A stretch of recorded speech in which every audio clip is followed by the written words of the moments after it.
Dalam melakukan penyembelihan hewan kurban, juru sembelih halal atau Juleha Sumsel mengingatkan masyarakat agar prosesnya sesuai syariat Islam. Selain memperhatikan kehalalan, proses penyembelihan juga harus dilakukan secara higienis, tepat, dan memperhatikan kesejahteraan hewan kurban.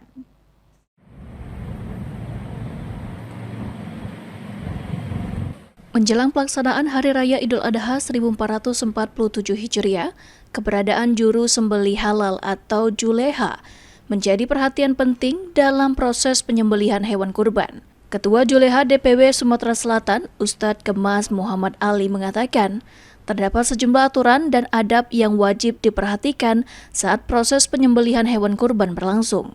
Mulai dari penggunaan pakaian yang bersih dan sopan, tidak mengasah pisau di depan hewan kurban, hingga memastikan hewan yang akan disembelih tidak melihat proses penyembelihan hewan lainnya. Selain itu, sanitasi lokasi penyembelihan juga harus dijaga agar daging kurban yang dibagikan kepada masyarakat tetap higienis dan aman dikonsumsi. Menurutnya, hal paling utama dalam penyembelihan hewan kurban adalah niat serta teknik penyembelihan yang benar sesuai syariat Islam, yakni memutus 3 atau 4 saluran pada leher hewan dalam satu kali sembelihan. Yang paling utama doa, karena sembelihan yang dipotong tidak menyebut nama Allah itu tidak sah atau haram. Kemudian yang kedua, tidak boleh melaksanakan pemotongan lebih dari satu kali, yaitu kita angkat. Misalnya kita nyembelih saat diangkat lagi sembelih lagi, maka sembelihan ini jatuhnya haram. Itu yang paling penting.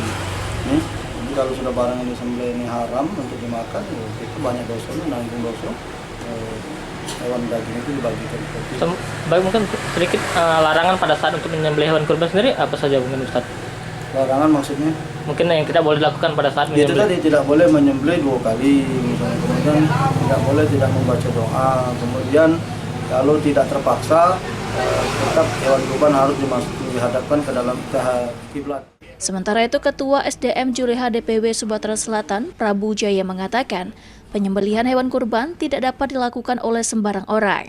Menurutnya, seorang juru sembelih harus memiliki pemahaman terkait fikih penyembelihan, keselamatan kerja atau K3, higienitas dan sanitasi, hingga penentuan kematian hewan setelah disembelih. Prabu menambahkan, seluruh tata cara penyembelihan hewan kurban telah diatur pemerintah guna memastikan daging kurban yang diterima masyarakat aman dan sesuai syariat. Di situ sudah diatur dan harus dikuasai oleh setiap juru sembelih halal. Itu yang kata Ustadz tadi bahwa ada SIM-nya, ada yang dipelajari di situ. Ada 10 SKKNI, beberapa diantaranya tentang fikih penyembelihannya, tentang K3-nya, tentang higien sanitasinya, tentang cak mano kita persiapan sebelum disembelih, sudah disembelih, sampai dengan penentuan kematian hewan yang disembelih tadi. Pada Idul Adha tahun ini, sebanyak 53 anggota Juleha Sumatera Selatan disebar ke sejumlah masjid di Kota Palembang untuk melakukan pengawasan serta proses penyembelihan hewan kurban. Ilham Wahyudi, PAL TV.